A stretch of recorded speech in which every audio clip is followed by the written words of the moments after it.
Hey guys, so today I'm going to give you an update on what used to be our woodland garden. And if you remember, we had a large Norway maple right here that kept losing limbs and it was becoming really dangerous. In fact, the last limb that it lost, it made a hole in our roof, and one of the windows still has broken glass. We're still waiting for the glass guy to show up and fix the window. So the decision was made to remove the tree, and it was done.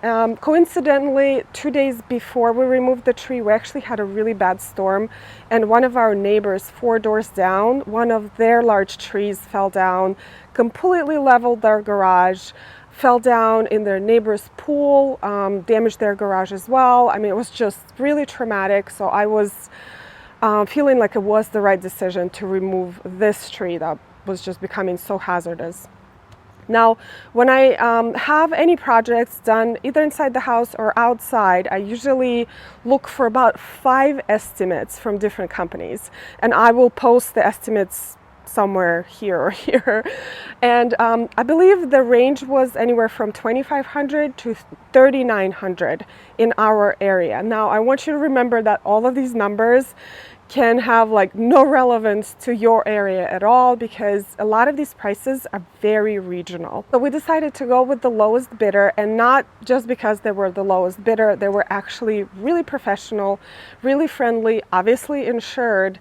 And this is the thing, is not necessarily to go with the lowest bidder, but to see the overall picture. Obviously the price, and make sure that the company that you're hiring is reputable, because this is a big job that they were doing. And when they were doing the job, I was completely blown away by their professionalism and just how dangerous it is. All those guys up in the trees with chainsaws hanging down off their belt, huge respect. I mean, I could never have done anything remotely close to what they were doing. The whole tree removal took about 2 hours, and they made minimal damage to this area. And I would say most of the damage that we have in the garden right now is because of the sun exposure that the garden is receiving. So actually, let me show you like the aftermath. All right, so here's the stump from the Norway maple, and we decided to leave the stump and not grind it because it was a lot more money. And also I can work it into the design of the space and use a solution to rot it faster, but I almost don't want it to go away too fast because it's kind of pretty. Like, look at that, it almost looks like a flower.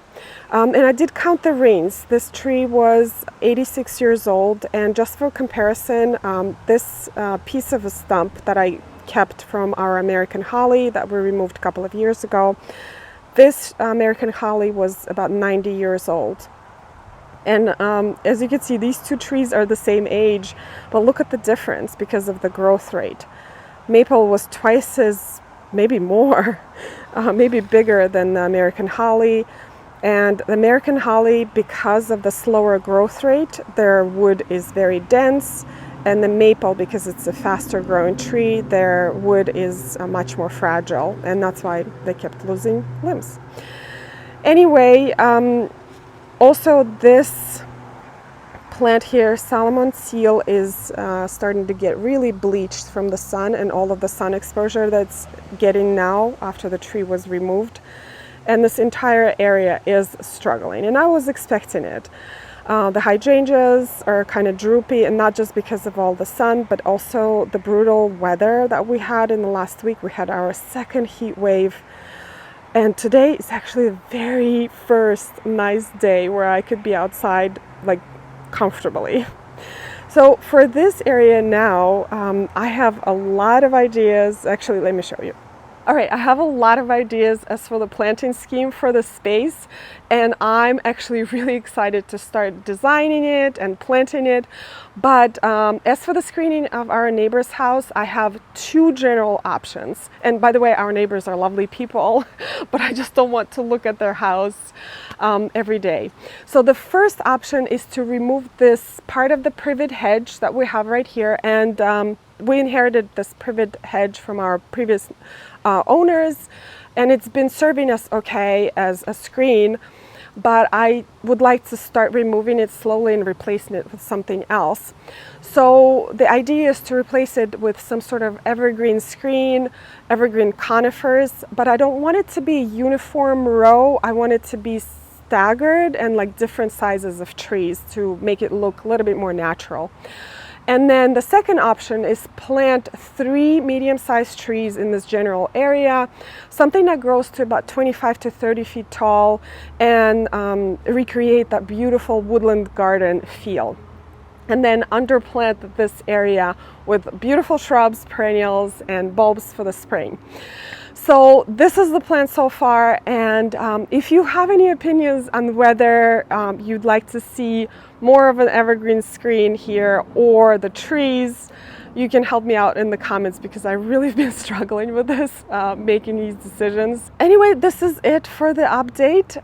I hope you guys enjoyed it. I hope this all made sense, and I will definitely keep you updated on all of the next steps that will be happening in this area.